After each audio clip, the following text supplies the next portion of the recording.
terakhir-terakhir ini cuman hujan 15 menit udah genangannya kemana-mana, Pak.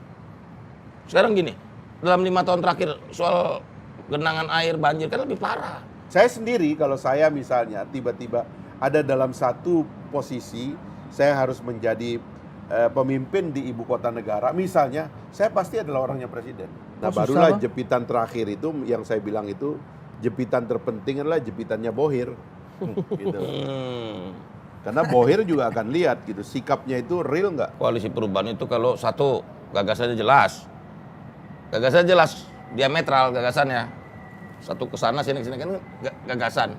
Kalau perubahan. Kedua figurnya menjanjikan.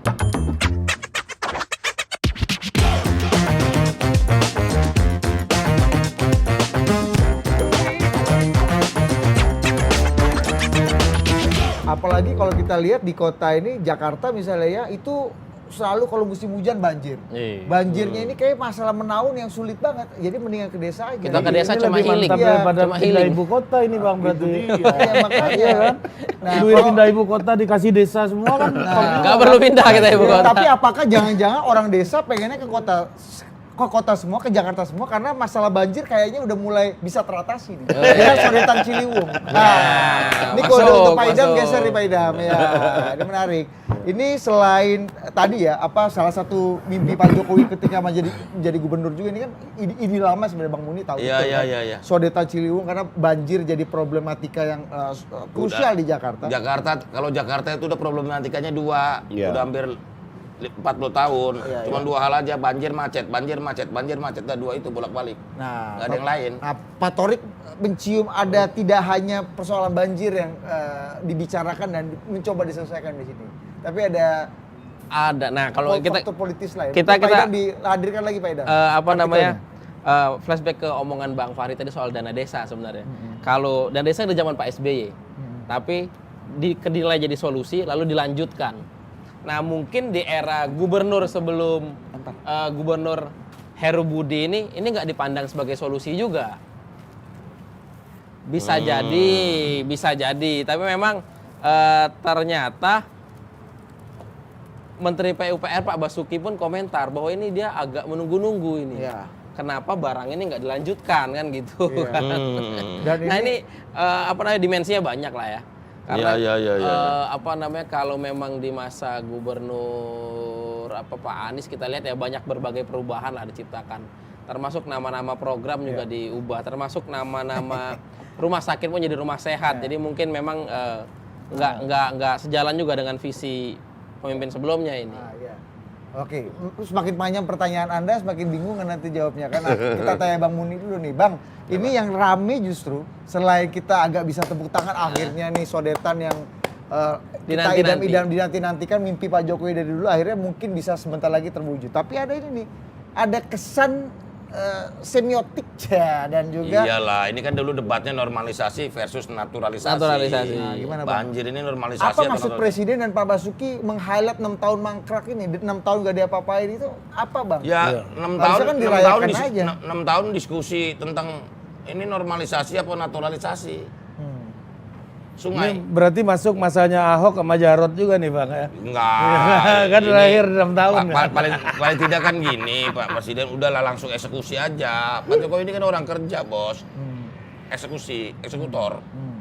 Ini problem Jakarta banjir, macet. Udah kita beresin lah. Ini kan paling nggak bisa mengurangi mengurangi beban Jakarta lah. Jakarta ini memang problematika yang sangat rawan dan rentan menghadapi kemacetan dan banjir ini. Ini kan langsung paling tidak agak berkurang lah. Ini kan sejak berapa tahun terakhir ini kan setiap hujan sedikit aja langsung mengenang airnya. Begitu. Dan memang kita ini loh, Belanda sejak menemukan kota Jakarta, Belanda kan udah bangun kanal-kanal banyak.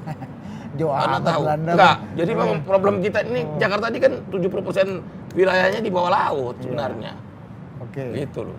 Daya dukung desa-desa sekitar Jakarta ini ada, semua udah jadi kota. Desa-desa di puncak ini loh kan banyak desa-desa di Bogor gitu kan. Iya. Nah ini masuk ke politisnya nih Bang Fahri. Ini bukan hanya orang menilainya, menciumnya. Tadi kan kalau tadi soal aspirasi desa ini, kepala desa ini lagi-lagi bukan hanya hal paradigmatik yang tadi kita perdebatkan, tapi ada komoditas politik. Ya. Nah ini hanya teknis mata atau Bang Fahri juga mencium aroma visi yang sama nih, Bang? Jadi ini dilanjutkan lalu disambut dengan gegap gempita juga. Iya. Dari pihak eksekutif. Ini kalau udah berbau Anies Baswedan nih gua agak bingung gua. Viralnya mulai dari sini. Ini soal bandar juga nggak nih Bang? Tapi Bandar. beginilah, kalau menurut saya ya, saya semakin sadar sekarang bahwa memang sebaiknya memang ibu kota itu harus dipisahkan dari Kota bisnis. konflik politik rutin. Kirain tadi harus dipisahkan dipisahkan dari antara- Jawa misalnya. Ya, maksudnya Kalimantan. ya makanya kan sebenarnya kalau kita ngedesain kan memang di Indonesia ini banyak yang belum selesai ya. Membangun institusi juga banyak yang belum selesai. Misalnya gedung parlemen, kita belum pernah membangun gedung parlemen. Kalau kita bicara istana pemerintah, semua kantor pemerintah sekarang, terutama istana itu sebenarnya bukan istana negara. Itu adalah rumah dari pemilik-pemilik perusahaan zaman Belanda dulu, baik yang di Butenzorg sana di Bogor sana, Bogor. maupun yang di Istana Merdeka. Argumen abang sama kayak Kang Mas Arief Puyono. Memang itu kita memang belum pernah kita Nggak punya bikin istana gitu. sendiri. Makanya kan waktu kita mendefinisikan daerah khusus itu, konsep daerah khusus ini sebenarnya kalau kita memakai Washington DC itu luasnya cuma 17 kali 11 kilometer. 17 kali 11 kilometer. Jadi kalau kita hitung luasnya itu persis segitiga antara Senayan, yaitu gedung DPR, Istana Presiden, ya, kemudian gedung MA itu kalau diputar segi 4 begitu, itulah luas daerah khusus ibu kota yang disebut dengan District of Columbia itu, karena Bung Karno dulu tahun 62 itu mengambil inspirasinya dari situ. Maka sebenarnya pengelolaan ibu kota itu technically kontroversial. Dan sebaiknya itu tidak kemudian menjadi bagian dari domain konflik gitu. Nah, termasuk juga yang harus dipikirkan masa depan adalah bentuk pengelolaan ibu kota yang tidak boleh masuk ke politik praktis yang berbenturan dengan kepentingan kabinet gitu. Sebaiknya di masa depan begitu. Jadi sebenarnya kalau mau membela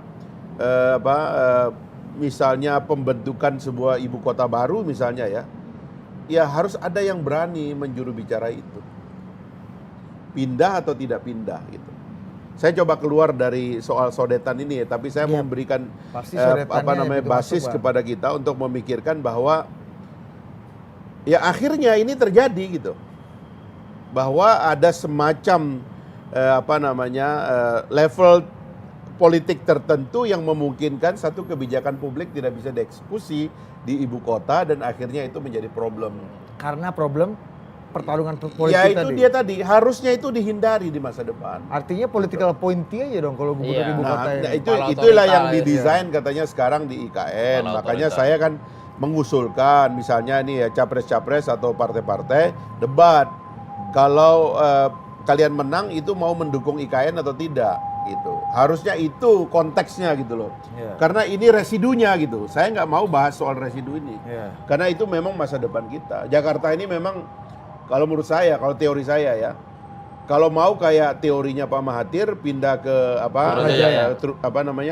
Putrajaya, pindahnya ke Teluk Jakarta. Gitu loh. Karena dulu perpindahan ke Jonggol udah gagal kan. Jonggol udah berantakan sekarang tata ruangnya gitu. Mendingan pindah, ngomong sama konglomerat yang bikin reklamasi itu bilang, saya ambil alih ya semua reklamasi kalian. Dan saya udah ukur loh, pulau-pulau yang dibentuk oleh reklamasi itu persis sebesar Washington DC, persis gitu. Dan gambarnya itu gambar burung Garuda nanti, persis sebesar Washington DC. Berapa kilometer, Pak? 17 kali 11 kilometer. Wah, mantap. Saya udah ukur. Nggak ada komanya, Bang. Hah? Nggak ada kok. Nyari kok. Kalau Bang Jadi Muni itu ada koma, Bang. kalau saya solusi terdekat itu ya. Tapi kalau misalnya dalam jangka panjang, kita juga bisa membela apa yang dilakukan oleh Pak Jokowi di IKN. Ya. Jadi itu bisa menjadi transisi, IKN bisa menjadi masa depan. Maksud saya, please ini diadres karena ini penting. Ya. Gitu. Ini kasus sodetan ini hanyalah kasus kecil dari satu pengelolaan politik masa depan di mana ibu kota negara tidak boleh menjadi medium konflik apapun. Ibu kota adalah ibu, nggak boleh konflik di situ. Gitu. Itu Tarikannya teorinya. dahsyat, Ya. Mantap, ini headline tuh. Ibu kota nggak boleh jadi medan konflik. Iya. Iya kan? Jadi Karena- jadi ibu kota negara itu tempat lobby aja. Ya. Konfliknya pindah ke tempat lain. Iya. Ke desa, Bang. Konfliknya tempat lain. Jadi arenanya dipindahin gitu loh. Jadi ibu kota negara itu memang tempat orang memikirkan kebijakan-kebijakan, mengambil kebijakan-kebijakan. Kalau konflik, Jadi nggak perlu ada pilkada dong, Begini Bang. loh, dalam, Abang setuju dalam, juga, Bang? dalam demokrasi, setiap pengambilan kebijakan pasti berpotensi memunculkan, menerbitkan konflik kan. Baik konflik kepentingan, bukan konflik dalam pengertian ini aja, tapi juga konflik kepentingan. Konflik kepentingan karena apa? Karena ada interest yang berbeda. Nah, Ya Bang, kan, rumusnya begitu kan, Iya. rumus politiknya kan. Nah, kalau bisa ibu kota negara baru ini tempat pengambilan kebijakan-kebijakan yang terlepas dari medium konflik, biar konfliknya perumusan negosiasi kepentingannya di tempat lain aja, Iya. misalnya di parlemen dan tempat lain. Bang, Ini udah masalahnya setengah matang nih, gitu loh. Iya, iya. Kalau ngomong nggak ada konflik kan nggak mungkin dong. Setiap mengambil kebijakan pasti ada pro kontra karena ada interest kan. Setiap sudut ada interest ya kan. Nah, gitu loh. Ini gimana menurut Bang Muni? Ini seperti Pak Torik bilang tadi bahwa apa yang sudah dikerjakan dan satu periodenya Anies Baswedan sudah selesai di Jakarta, ini seperti dirayakan, gitu. Bahwa ada persoalan yang sangat menahun gitu terjadi di Jakarta dan dirayakan bahwa dari statementnya Presiden ini dianggap sebagai upaya dalam selebrasi itu gitu. Ya dan begini. ya. Ya gini loh, gubernur DKI Jakarta ini kan sebenarnya gubernur paling istimewa. Karena lampu sorot semua di DKI, media di DKI, perhatian di DKI, semua interest di sini, gitu loh. Kelompok kepentingan di sini semuanya, kepentingan ekonomi politik, gitu. Nah persoalannya apa yang dilakukan atau pekerjaan rumah yang dilakukan gubernur sebelumnya ini di mata ini kan bersinggungan dengan apa yang menjadi keinginan dan harapan dari pemerintah sekarang. Ini pekerjaan rumah yang harus diberes ini kan banjir sama macet. Bagaimana coba Pak Jokowi jadi gubernur DKI, apa yang langsung dilakukan? MRT diiniin. Itu udah dari tahun 96 tuh perencanaan apapun, nggak ada yang berani eksekusikan, terlalu banyak kepentingan. Inilah kontraknya, apa Ya. udah hitung, udah jalanin, cep. Tapi kan MRT. Bang, kalau DPRD-nya kerja benar kan nggak perlu Pak Jokowi yang ngomong kayak begini loh, itu loh maksud gua. Dalam tata kenegaraan ini udah keliru banget gitu. Oh enggak juga, kalau keliru Strukturnya gitu. keliru enggak, salah dikit mungkin. Iya. Enggak, kalau keliru tuh melenceng jauh. Iya, salah dikit aja lah. Ini agak Ini geser dikit lah. geser dikit lah. Jadi Iya. begini. Ya karena posisi pemerintah pusat di ibu kota. Oke. Ini mau misahin gimana istana di ibu kota kok? Istana presiden di ibu kota mau pisahin ini ranahnya DKI. Iya, itu perdebatan dulu waktu banjir. Saya agak ternyuh juga. Masa mau bilang tanggul gitu, Pemda DKI bilang itu tanggung jawabnya Pusat. Kementerian Pusat PUPR tuh. PUPR. Begitu ke sini enggak itu tanggung jawabnya DKI. DKI itu. Pusing kepala kita kan. Emang rakyat mana tahu? Coba nih jalan nih. Depan DPR itu udah pusat loh, bukan DKI loh. Ini GBK Pusat. bukan Sesnek gitu. iya, bukan pemerintah DKI loh. Jadi juga tata ruang tata wilayah ini kan sangat berimpitan pusat dan daerah gitu loh. Bang, tapi kan gini, kalau tadi kata Bang Fahri, ibu kota tuh harusnya steril dari medan konflik kan. Dan kalau kita lihat tadi ada selebrasi, Ini kecil-kecil tuh maksudnya diselebrasi ini sambil bukan menerjemah agak ente nih, Bos. Kalimat-kalimat kayak gini Jadi kan. maksudnya medan konflik tetap ada. Iya, Cuman medan Bang, konflik itu harusnya skalanya udah Bang, lebih rendah lah. konflik yang menyakitkan kita selama 10 tahun terakhir adalah polarisasi yang tajam. Dan Gini, residu polarisasi ini kan konflik kayaknya ini dipelihara konflik dan ini kembali kan gini loh. dibangkitkan dengan pernyataan-pernyataan yang mungkin Kita seperti juga ini, jangan Bang. anti konflik. Konflik itu diperlukan untuk menghasilkan sintesa yang terbaik. Loh iya dong, kalau kita anti konflik, politik anti konflik, konflik itu bagus untuk merumuskan apa konflik, jangan dilihat negatif semata Itu dong. kan Iya, pas abang tapi ini aktivis, kata Budi ini menarik Bang. Jadi kayak Kok anti konflik sekali? Iya. Masalahnya polarisasi yang tajam. Gini. komentar Menteri PUPR yang lain dia seolah-olah ya bisa ditangkap ya ini mempertajam aja bahwa yang kemarin itu berbeda dengan yang sekarang. Iya. Bahwa perbedaannya Dan dirayakan. Nah, Loh iya dong, 5 tahun yang lalu gimana sih? Gue setuju deh. Bagaimana coba 5 tahun ini persoalan. Sekarang ini kita cuman terakhir-terakhir ini cuman hujan 15 menit udah genangannya kemana-mana, Pak. Sekarang gini, dalam 5 tahun terakhir soal genangan air banjir kan lebih parah. Maksud kita 15 menit udah genangan air. Berapa titik bang genangan? Ya beberapa. ini data, nyari data. Ini ketum projo. Apal juga apal. Begitu. Kan? Kali aja apal. Kan ukurannya itu dong. Karena lahir di Jakarta kan. Mantap memang datanya. Kalau soal Jakarta banjir ini sekarang tahu nggak? Udah ada bercandaan nih dari anak Jakarta Selatan. Apa itu? Dulu orang anak Jakarta Selatan ledekin utara, Mas.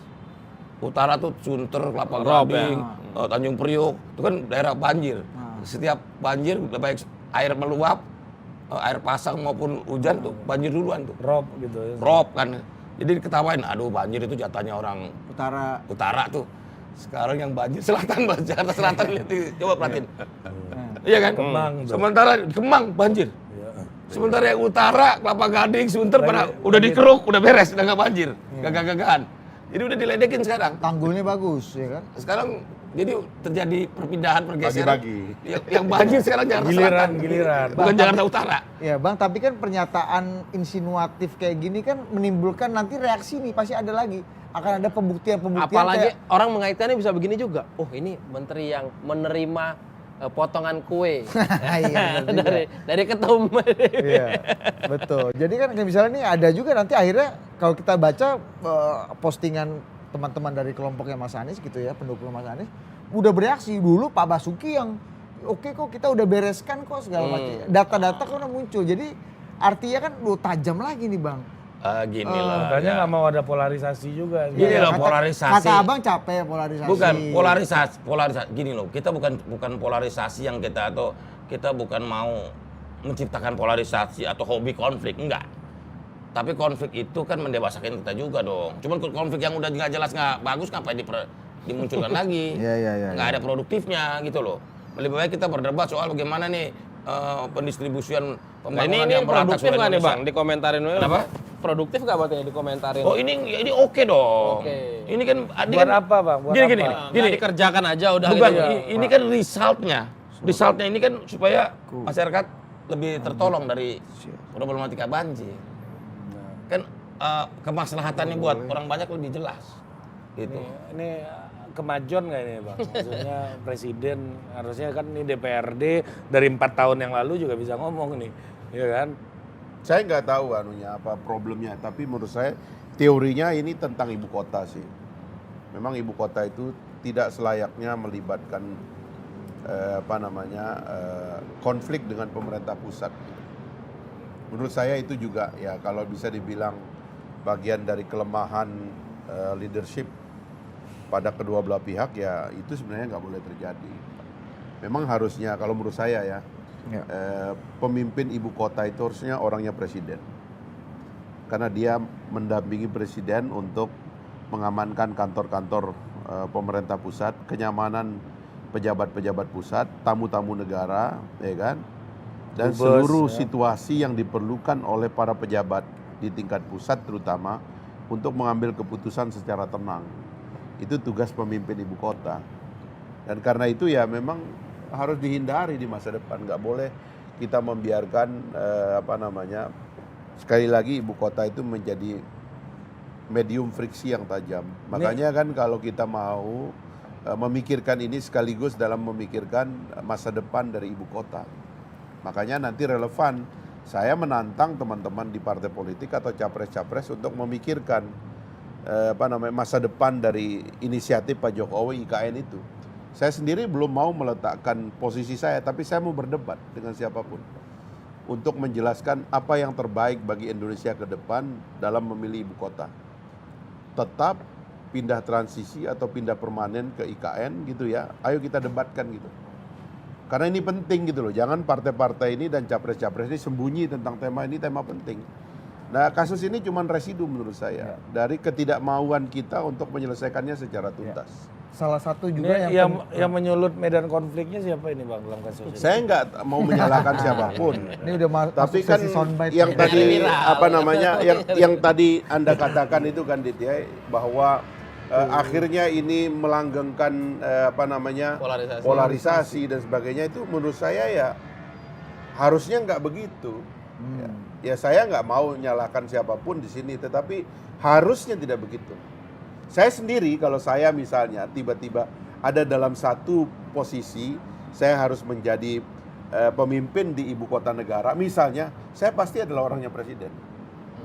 Nggak boleh ini apa kita nggak boleh soal ini mesti clear gitu. Merdeka Utara dan Merdeka Selatan ini Nggak harus kompak boleh. nih Bang ya. Itu Anda terima tamu tuh mendampingi presiden, melayani para pejabat negara di tingkat pusat itu harus melayani presiden. Kenyamanan pengambilan keputusan di tingkat pusat harus bersama presiden. Mendampingi kepala-kepala negara harus bersama presiden. Semuanya kita lakoni ini sebagai tuan rumah. Karena di rumah kita itu ada pejabat negara, ada presiden, ada pemimpin negara di situ, ketua DPR, ketua Mahkamah Agung, ketua MK, ketua DPD, ketua MPR, semuanya ada di dalam penguasaan pemimpin daripada ibu kota. Makanya sekali lagi ini tentang memikirkan format ibu kota, nggak boleh lagi lah. Kalau menurut saya enough is enough. Tapi tidak kan- boleh ada politik di Jakarta yang apa namanya membuat kita apa namanya punya problem antara ibu kota dengan pemimpin tertinggi. Tapi kan masalahnya udah 5 tahun belakangan ini juga Bang. Pendukung presiden nih, ya kan presidennya menjadi oposisi di Jakarta kan. Atau sebaliknya Jakarta jadi oposisinya presiden. Nah itu kan terjadi gitu. Dan konsolidasinya, rekonsiliasinya malah tidak mengalami progres. Karena memang Jalan di tempat. ya, ini terkait dengan 2024 juga. Gitu. Projo yang kantor pusatnya jadi di Jakarta menjadi oposisi gubernur Jakarta sama Pokoknya Ya, gini lah ya. Musra ada nggak nama gubernur yang lama Oh, iya, Musra? ada tapi nomor bawah. Aduh kan? Kalau menurut saya pokoknya gini lah. Disinilah kelapangan dada kita harus apa namanya dibuka selebar-lebarnya gitu. sambil melihat bintang lapangan dada itu. Ya, karena nggak boleh. Itu agak dalam gitu. Sudahlah. Ibu kota kita di masa depan itu adalah ibu, tempat Ya. kita merebahkan kepala kita untuk mendapatkan ketenangan. Kalau di Sumbawa itu ada namanya lisir. Jadi kalau dulu itu, kalau saya pusing begitu, saya pulang ke rumah saya rebah di pahanya ibu saya, terus dia pegang kepala saya begitu. Dia seolah-olah mencari kutu begitu. Tapi dengan itu saya tidur. Itulah ibu. Jakarta itu atau ibu kota di masa depan itu tempat para pemimpin itu ngerebah dirinya supaya tenang. Jangan kita berkelahi di rumah ibu kita. Itu dosa itu. Oh, nggak boleh itu. Jadi yang di bold oleh Bang Fahri adalah keberlanjutan dan gubernur ibu kota itu harus orangnya presiden. Ya, dan harusnya waktu habis pertarungan tuh gubernur DKI dengan merendahkan hati datang ke presiden. Iya. Pak, saya orang Bapak. itu loh. Untuk membangun Jakarta saya butuh Bapak. Iya. Namanya pemancing viral namanya. Ayo dong, ayo dong. Iya.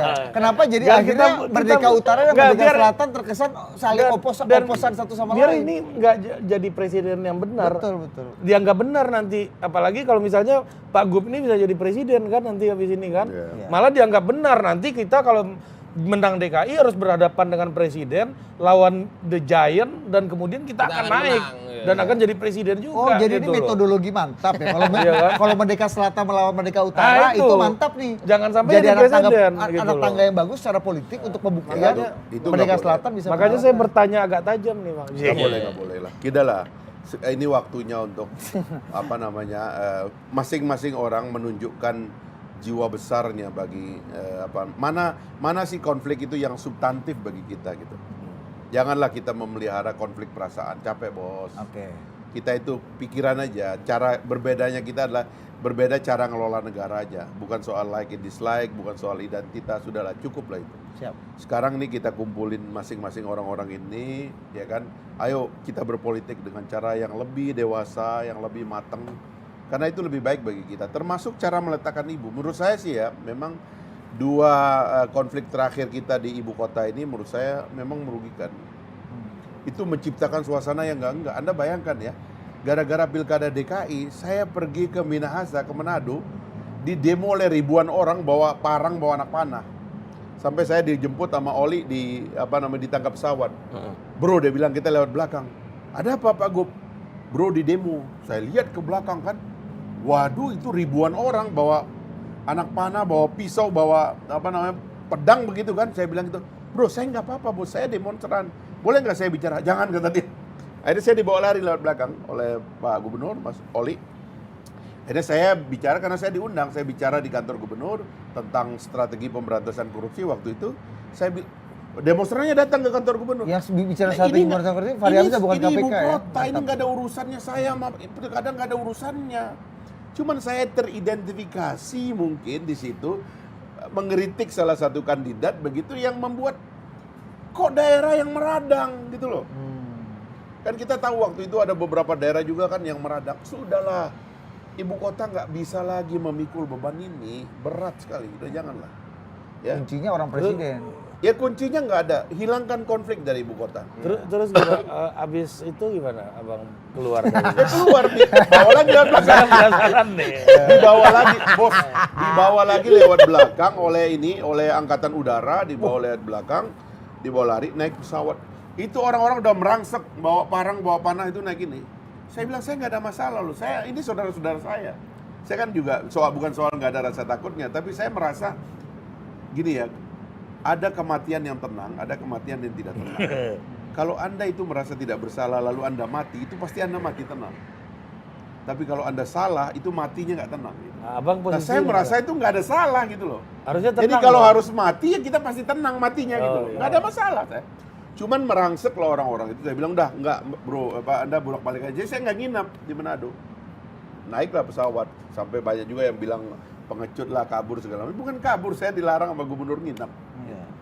Gubernur melindungi. Ini Ya. mantap, ini laku di Total Politik nih. Cerita-cerita gitu. Ada tapi satu hal kan kalau tadi soal sodetan kan, ada Pak Jokowi dan Pak Ahok memutuskan sodetan. Ini terakhir nih ya. di sini ya. 6 tahun nggak ada, kemudian dimunculkan lagi. Artinya ada yang patah kan. Tapi yang dijamin oleh Mas Anies akan dilanjutkan kebijakan Pak Jokowi adalah mendukung dan tidak akan merehabilitasi pembubaran ormas. Mas Anies sama pendukungnya Mas Anies nih. Nah itu nggak tahu tuh. Diklarifikasi dulu Ya, nih. karena Nasdem sebagai partai pendukung utamanya Mas Anies dan pengusungnya juga nanti mudah-mudahan. Harusnya kan seirama nih. Iya. Antara Boleh Nasdem tampilkan Pak dan Idam. Mas Anies ini kan harusnya seirama. Pak. Iya, ketika ada hal yang fundamental juga kalau tadi Masa kata Bang Fahri yang belum- ya. Masa Bandar belum sepakat udah ada oposisi kan? Iya. Ya Bang Fahri ya. Nah, soalnya tadi begini. Bang Fahri nih. Om. Kalau ngambil nggak usah jauh ke belakang ya, dari sini aja ya. Lagi mancing viral. Tadi itu viral tuh, yakin gua tuh. Yang mana itu? Ini dikeroyok ormas, dikejar Udah masa. pernah itu Ormas 2016 ya, 2017. Iya. Ya ini hal yang fundamental Bang. Ya kan kalau tadi Abang kalau bicara fundamental secara teknokratik ya ibu kota baru setuju apa enggak? Iya. Nah ini fundamental secara demokrasi dan tadi banyak hal nih ya. Nah, Nasdem beri garansi FPI FPI. Kalau di total tulisnya FP1, HT1. Biar nggak kena algoritma YouTube ini bos.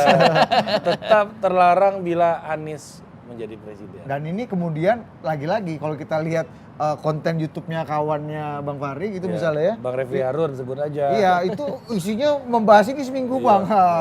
Semua protes, semua mulai mencurigai Nasdem ini gimana nih? Ini merusak Anies Merusak Baswedan. Anies Baswedan nih. Nasdem udah mulai menginfiltrasi ya gitu-gitu. Ini hal fundamental Di juga nih, Bang. kolom-kolom komentar, Bang. Iya. Gitu. Ya, harusnya kita bahas soal Ganjar juga. Ganjar kan belum baca pres Ini soal Anies Baswedan, soal Nasdem ini memang ribet jadinya. Kan belum deklarasi. Gimana bang? Ini masalah fundamental bang. Iya. Sesuatu yang tadinya ternyata Mas Anies akan tetap melanjutkan nih, Kalau- atau tidak akan merehabilitasi lah. Iya. Kalau kita bahas Ganjar, Mbak Puan ntar nggak dibahas bang. Iya. Anies Kan dulu, saya Kang. bilang Anies dulu. itu ada, ini kan kayak ini sandwich itu ya.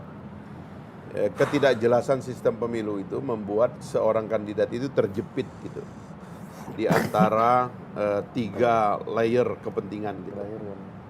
Jepitan pertamanya itu yang terdekat itu adalah jepitan dari partai politik gitu. Ini termasuk jepitan ini. Karena apakah betul partai politik dengan kandidat itu punya pandangan yang sama dalam satu kebijakan strategis gitu. Yang kedua itu jepitan dari konstituen gitu. Apakah konstituen itu akan melihat bahwa seorang kandidat berani mengambil sikap. Misalnya kalau ini ditanya kepada kandidat gitu. Itu kan jadi susah gitu ngejawabnya kan. Nah, barulah jepitan terakhir itu yang saya bilang itu jepitan terpenting adalah jepitannya Bohir. Gitu. Karena Bohir juga akan lihat gitu sikapnya itu real nggak gitu. Mana sikap yang karena orang tidak mau invest dalam politik kalau dia nggak melihat ada sesuatu yang konkret yang bisa dia ambil dari situ. Nah, ini kan karena anomali proses gitu. Anomali pertama adalah karena tidak satu kandidat pun kecuali PDIP yang tidak memerlukan koalisi dari berbagai partai politik yang berkepentingan. Jadi tiba-tiba ada beberapa partai yang selama ini berkelahi, tiba-tiba mengasuh, ya kan, atau 3 burung yang berkelahi begitu, ya kan, tiba-tiba mengambil telur yang sama untuk diasuh gitu. Ini nanti telur ini kalau menetas anak siapa sebenarnya? Ya, betul nggak setelah menetas akan ada perdamaian? Jangan-jangan ini perkelahiannya malah terus berlanjut sehingga telurnya pecah belum waktunya nih. Nah itu anomali-anomali. Ini saya sudah kritik. Sekali lagi saya ulangi, saya kritik sistem ini bukan untuk dialamatkan kepada salah seseorang kandidat calon presiden, tidak. Saya kritik ini sebagai kritik kepada semuanya. Termasuk juga kepada penyelenggara pemilu dan pembuat regulasi pemilu. Supaya jangan jadi viral kepada seseorang begitu. Kalau mau diviralkan, viral umum aja. Ya tadi tuh cerita mau dikeroyok massa itu viral umum. Viral umum gitu. Tapi setelah kritik-kritik saya kemarin itu, saya dapat WA banyak dari teman-teman di sana. Luar biasa Pak Fahri sekarang katanya dianggap sudah berubah. Bener. Tapi kan itu juga bisa berarti himbauan buat bandar, Bang. Ayo cepat kompak gitu. Ya. Nah ini kalau kita tanya Bang Muni, setuju nggak sama Nasdem ini? Jangan-jangan gara-gara pernyataan Nasdem ini suara Anies naik di musrahnya. Iya. Ada pengaruhnya nggak nih Bang? Iya. Ya ini kan bagian dari grooming untuk calon yang sudah diputuskan dengan berbagai cara. Soal efektif nanti waktu yang membuktikan kan. Ini kan ya sudah terlanjur memberi rekomendasi, ya harus grooming dong. Harus memberi keuntungan buat kotel efek buat partai yang mengusungnya. Nah soal efektifnya apa enggak kan waktu dijawab oleh waktu gitu loh. Kita nggak bisa nilai sekarang. Ini kan bagian dari ibaratnya kalau sudah melakukan langkah pertama ya mesti lanjutin langkah kedua, langkah ketiga, langkah keempat, langkah kelima kan. Nah ini bagian dari itu. Oh, nah kan selama ini anggapannya termasuk kata Bang Zulfan ini Mas Anies itu kan antitesanya Pak Jokowi. Kalau kayak gini berarti nggak antitesa dong Bang. Ini apalagi artinya, nama koalisinya koalisi perubahan katanya kan. Iya, perubahan. Ini continuity banget nih, jaminan ini. Koalisi perubahan itu kalau satu gagasannya jelas. Gagasannya jelas, diametral gagasannya. Satu kesana sini kan gagasan. Kalau perubahan. Kedua, figurnya menjanjikan. Ya ntar publik kan bisa menilai. Publik yang melakukan perubahan itu menjanjikan atau enggak. Gagasannya diametral enggak? Gitu loh. Kalau lama-lama ntar tiba-tiba Nasdem kami tetap dukung IKN. Enggak diametral, enggak ada diametralnya gimana? Ya. Mau perubahan dari mana kalau nggak ada diametral? Ya. Kan antitesa itu kan diametral kan? Ya. Begitu loh. Artinya ini menunjukkan apa? Pelan-pelan lama-lama kan jadi nggak ada diametralnya. Jangan-jangan ntar Bagus visi-misi. dong. Ini kan yang Pak Jokowi harapkan kan? Jadi ntar visi-misi Capres 2024 sama-sama semua nih. Cuman copy paste aja. Iya. Kalau yang terjadi ya bagusnya ada bagusnya. Cuman juga ada sebagai pendukung Jokowi ini kan dalam kacamata sebagai gini loh. relawan terbesar pendukung Jokowi yang menanggapi kita isu menganggap ini bahwa fundamental hampir 10 nih, tahun Pak Jokowi ini semuanya banyak hal yang fundamental sudah dibereskan. termasuk ini salah satunya nggak? Oh iya ini fundamental. Nah, kalau kita iya. mau bernegara ya harus yang serius yang hal-hal yang begini harus diberesin. Perdebatan yang nggak perlu nggak usah lah. Ini nggak produktif nih bikin urusan kemajuan negara. Mendingan kita bicara soal bagaimana diskusi tentang pendidikan, kesehatan, bagaimana distribusi dokter, distribusi guru, ngebantu rakyat, urusan programatik rakyat itu jauh lebih penting untuk bawa Indonesia ke maju. Maksud bicaranya jangan yang lama-lama. Tugas mempersatukan bangsa ini kan sudah diemban oleh para pendahulu kita. Nggak usah diulang-ulang lagi, itu udah susah payah tuh. Indonesia yang begitu luar biasa besar dan beragam ini bisa bersatu kan luar biasa. Dunia juga geleng-geleng. Kita pun kalau baca buku geleng-geleng, ini gila nih. Iya. Kita sepakat loh. Dan ingat loh, persatuan Indonesia ini tanpa pertumpahan darah loh. Iya. Nggak ada perang saudara untuk persatuan loh. Kesadaran yang bersama. Arifan kita bersama. Oke. Begitu. Jadi nggak usah yang gitu-gitu dikutak-atik udah. Ini kan konstitusi nasional itu tugas sejarah yang sudah diemban oleh para pendahulu kita. Ini fundamental salah satunya ya. Apa? Yang tadi tuh ya, pembubaran ormas yang itu dianggap Bang Kompas secara juga fundamental. khawatir hilangnya. Ya, ini bukan Gini. Nah, tapi itu ada gambar Gelora di bawahnya itu. mana? Oh, warna. Tolong dijelaskan itu apa? Apa ada misi-misi khusus? Ya tapi gini loh. Lebih baik 2020. Kalau buat kami di Projo ini kan menilai begini loh. Justru pemilu 2024 ini harusnya sebagai momentum konsolidasi nasional untuk merumuskan langkah-langkah bagaimana negara ini dibawa ke arah kemajuan gitu. Jadi momentum 2024 ini harus jadi ajang konsolidasi nasional untuk persatuan nasional dan membawa Indonesia ke arah kemajuan, itu yang penting gitu loh. Jadi jangan lagi diumbar tentang perbedaan. Oh, bicara persatuannya gitu, Kita Bang. bersatuan bahwa kalau hal-hal yang programatik kita berbeda pandangan itu biasa. Itu misalnya soal kartu prakerja, kebijakan apa gitu. Itu nggak ada masalah. Tapi yang fundamental menurut saya nggak usah lah. Oke. Buang-buang waktu gitu. Kita harus tuntas bernegara ini sehingga kita bisa melihat ke depan. Ingat loh, perubahan ini semakin cepat loh. Dulu 1000 tahun. Tapi dukung 10% dana APBN digelontorkan ke desa. Lebih. Kalau Pak Haris 10%, saya 15%. Saya suka 17%. 17%. 17. P3 dong itu. Ya, alirannya anak 17. Nah, jadi gini loh, perubahan itu kan dulu 1000 tahun sekali. Terus jadi 100 tahun sekali. Jadi century. Terus perubahan jadi 10 tahun sekali, dekade. Tiba-tiba perubahan menjadi 5 tahun, pelita. Sekarang ini perubahan 4 tahun, bisa setahun, per tahun. Perubahan disrupsi ini menandai terjadinya percepatan perubahan dalam peradaban kita juga loh. Mantap. Jadi kita sekarang aja orang bisnis kalau saya tuh dia berani merencanakan horizon 3 tahun, udah nggak tahu. Karena variabel perubahannya terlalu banyak. Misalnya, dulu orang masih bisa bikin horizon 5 tahun, rencana 5 tahun. Sekarang nggak berani. Tiba-tiba baru setahun udah berubah nih variabel-variabelnya. Dan kita harus adjustment, semua adaptasi. Makanya Termasuk Nasdem dan bukan Pak makanya Anies kata beradaptasi juga. kuncinya dari menghadapi ini 2, ketangguhan dan beradaptasi. Tangguh dan kemampuan melakukan adaptasi. Mantap Nah, udah. bijak banget ya. Bijak banget. Berarti benar juga nih Bang Muni nih, Dit. Orang-orang nggak punya rencana kayak kita malah lebih baik nih sekarang ya. Nggak punya rencana mah nggak punya manajemen. Iya. Tapi ngomong-ngomong Ini yang harus disuruh pulang ke desa jadi kepala desa. Bang Musra, update Musra dikit. Musra. Terakhir banget nih. Terakhir kemarin kan di Banyak apa? kemarin Jawa Timur siapa yang menang Jawa Timur? Jawa Timur Mas Ganjar. Kemarin di Kalsel. Banjarmasin Pak Erlangga. Pak Erlangga. Nanti kita tanggal 29 di Yogyakarta, tanggal 4 di Semarang, tanggal 11 di Medan. Finalnya kapan Medan. finalnya, Bang? Kita rencanakan sebelum puasa. Sebelum puasa udah. Sebelum puasa kita sudah melakukan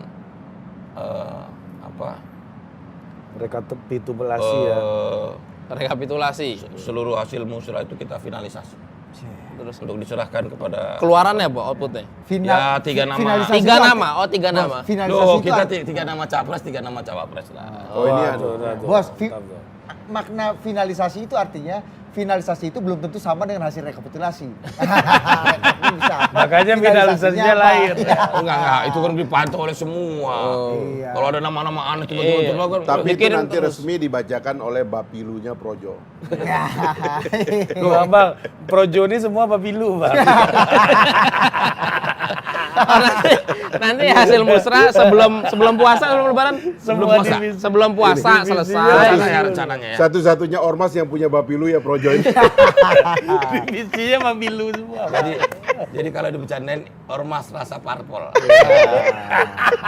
Ormas dengan cara berpikir dan bertindak seperti partai politik. Bang. Beyond partai politik. Tadi dulu Bang, ya. Apa? Tadi Bang. Apa? Bang Fahri, hikmah dan kebijaksanaan. Soal apa? Ya bandar, Toleransi, gimana bandar menghadapi soal ini, koalisi Bang? perubahan dan lain-lain ini. Enggak, apa tadi enggak ada itunya. Coba kasih lihat lu, Faida. Lagi apa? Yang Mana mau suka nembaknya kasih Faida dulu bang. baru di sini bos. Udah. Kasih dulu bang. Udah closing. Udah nggak boleh main kita. Ya, Bang, kasih hikmah kebijaksanaan nih ya. Ya kalau Biar nggak jadi medan Terutama soal pertempuran Anies konflik. Baswedan ini Bang, apa kagak dekat secara batin nih karena belakangan kan. ini beginilah ya. Kan ada 3 komponen dalam kita bernegara ini. Komponen pertama namanya konstitusi. Ini aturan main umum kita. Memang ada yang lain yang namanya Pancasila itu lebih lebih kita anggap permanen lah ya. Jadi ada yang tidak berubah, ada 2 lah ya. Ada yang tidak berubah, ada yang berubah. Yang kita sepakati tidak berubah itu adalah pembukaan Undang-Undang Dasar dan Pancasila. Itu kita sudah sepakat itu nggak akan berubah.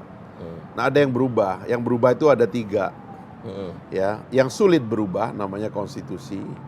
Yang mudah diubah melalui DPR dan Presiden namanya undang-undang. Yang berimplikasi pada perubahan institusi negara. Dan ada yang rutin berubah. Itu namanya para pemimpin. Politisi yang nanti mempengaruhi perubahan birokrasi. Menurut saya pemilu itu adalah medium kita untuk memperbaiki pemahaman dan pengertian kita itu tentang apa yang tidak berubah tadi itu. Jadi Pancasila dan pembukaan Undang-Undang Dasar kita itu nanti akan menjadi kekuatan kita ke depan. Gitu. Dan Indonesia semakin memerlukan penguatan, ya, pengertian kita tentang hal-hal yang tidak berubah itu karena sudah menjadi konsensus nasional yang tidak berubah. Makanya debat pertamanya para politisi yang akan memimpin Indonesia harusnya tentang itu. Bagaimana mereka mengambil kata sepakat tentang apa yang tidak berubah ini. Karena kita nggak ada pilihan. Kalau Anda mau menjadi warga negara Indonesia, maka Anda harus sepakat dengan Pancasila dan pembukaan Undang-Undang Dasar yang kita sepakati tidak berubah. Karena kalau kita memiliki attitude yang berbeda kepadanya itu yang menyebabkan kita nanti menjadi berbeda dan tidak bisa bertemu. Dan ini termasuk perbedaan yang sedikit banyak harus dikurangi. Gitu. Nah yang kedua itu konstitusi, ya kan? Kita nggak bicara konstitusi, ya, karena itu nanti prosesnya cukup panjang. Kemudian regulasi undang-undang itu nanti setelah kita berkuasa itu ya bagi partai politik. Tapi yang paling penting sekarang ini adalah bagaimana menggunakan pemilu sebagai medium kita untuk memperbaiki bangsa kita ke depan. Nah, harusnya pemilu itu betul-betul memulai membuka potensi kepemimpinan yang lebih luas, baik di legislatif maupun di eksekutif. Saya kira caranya adalah ya 3 tahapan menurut saya. Pertama, kepada partai politik suruh mereka mengungkapkan apa beda mereka dengan yang lainnya. Kedua, bagaimana cara mereka akan menghadapi begitu banyak masalah yang muncul tadi, termasuk yang diungkapkan oleh Bung Muni tentang desa, tentang disparitas kewarganegaraan, demografi, geografi dan sebagainya itu harus dijawab oleh partai politik. Barulah yang ketiga dan yang terakhir sebenarnya, siapa pemimpin mereka? Siapa yang akan diajukan sebagai pemimpin? Menurut saya itu terakhir. Bukan yang pertama. Bukan yang pertama. Nah, pemimpin itu menurut saya harus diberi kesempatan untuk menjelaskan dirinya kepada kita sehingga ketika kita nanti masuk ke TPS kita memilih itu dengan level keyakinan yang kuat gitu loh. Sehingga tidak akan dipengaruhi oleh uang, oleh money politik dan lain-lain gitu ya, bantuan-bantuan fisik sifatnya. Tapi betul-betul oleh satu transaksi. Kalau saya dengan memakai teori Islam itu, orang masuk TPS itu namanya orang berbaiat. Dia mengambil sumpah seorang pemimpin di hadapan Tuhan bahwa saya memilih dia ini atas nama Tuhan, saya memilih dia, saya tunjuk dia sebagai legislatif atau eksekutif, ya kan? Saya sumpah, dan ini adalah perjanjian saya denganmu ya Tuhan, saya pilih orang ini karena saya ingin ini orang jadi orang baik. Saya ingin ini orang memimpin kita dan memperbaiki keadaan kita. Menurut saya mesti ke situ supaya jiwa dari kepemimpinan tetap kita dapatkan, dari sekedar hingar-bingar orang tidak jelas menurut saya ya. Kotak suara itu dan ballot box itu harus punya spiritualitas. Itu karena di situ kita seperti menggenggam tangan Tuhan dan mengatakan, saya pilih orang ini untuk kebaikan kita, untuk perbaikan masa depan. Mesti punya jiwa. Gitu. Nah menurut saya mesti kembali ke situ. Kita ini bangsa yang berketuhanan yang Maha Esa. Kalau pemilu kita itu menjadi kering dari penyerahan kekuasaan kepada seseorang melalui itu tadi itu, Vox Populi, Vox Dei tadi, tangan Tuhan tadi itu, Suara itu nanti orang itu juga jadi main-main. Makanya kan kita alhamdulillah masih punya sumpah, yang setiap pejabat itu kalau bersumpah waktu dia mau menjabat tuh, dia mengatakan sesuai dengan keyakinannya, ada yang bilang demi Tuhan, demi Allah dan sebagainya itu. Karena kita mau menaruh jiwa ketuhanan dan spiritualitas dalam kepemimpinan. Menurut saya itu nggak boleh luput dari hingar-bingar ini gitu. Supaya kita ini mendatangkan sifat-sifat kasih sayang dan kebesaran jiwa dalam memimpin, sehingga waktu pemimpin itu hadir, dia memberi ketenangan.